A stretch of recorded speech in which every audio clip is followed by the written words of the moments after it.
And I wrote a number of articles about it, ultimately made a film called The Empire State Divide about just generally what I view as the overall economic decline of rural New York as a result of the loss of industry, loss of agriculture, loss of the rural people, generational knowledge that comes with farms, that comes with manufacturing, that comes with tradesmen. So much has been lost already. And what I saw in Pennsylvania was a turnaround, where people on farms were actually able to see some hope and bring young people back. They were able to afford to fix up their places and buy new equipment. Small businesses were able to get a jump start. Young people working on gas rigs were able to pay off their college debt and save some money and buy a house.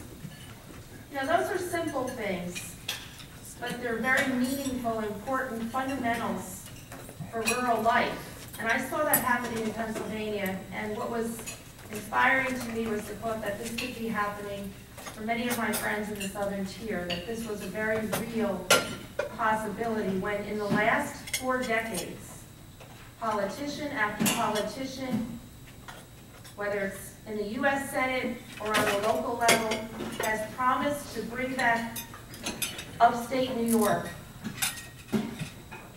And it can't be done without this kind of development. The potential here to create thousands of jobs, it is just something that cannot be duplicated by any other form of development. This is something that recently actually came up this week with the revised regulations that came out of DEC, where they actually reported on the economic impact.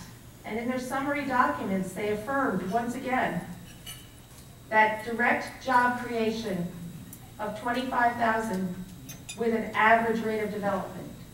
That's direct jobs in construction and development, with another 25,000 in indirect jobs. Where can you see that kind of potential? Now, with that kind of potential and that kind of development comes impact. No question about it. Growth brings impact. And that's one of the reasons why we're doing these forums.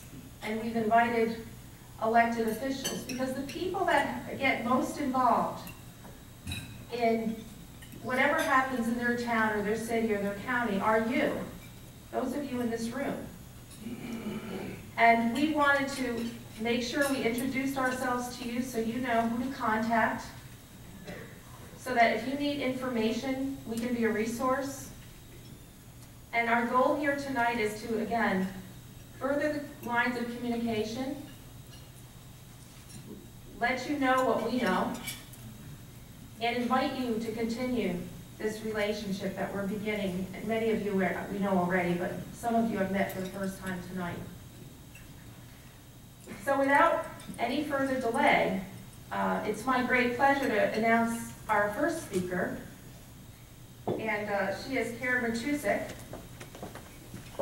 Karen is the Manager of Public and Governmental Relations and Affairs for XTO Energy in the Marcellus and Utica Shale region. She's a native of Eastern Ohio. Karen lives in Pittsburgh,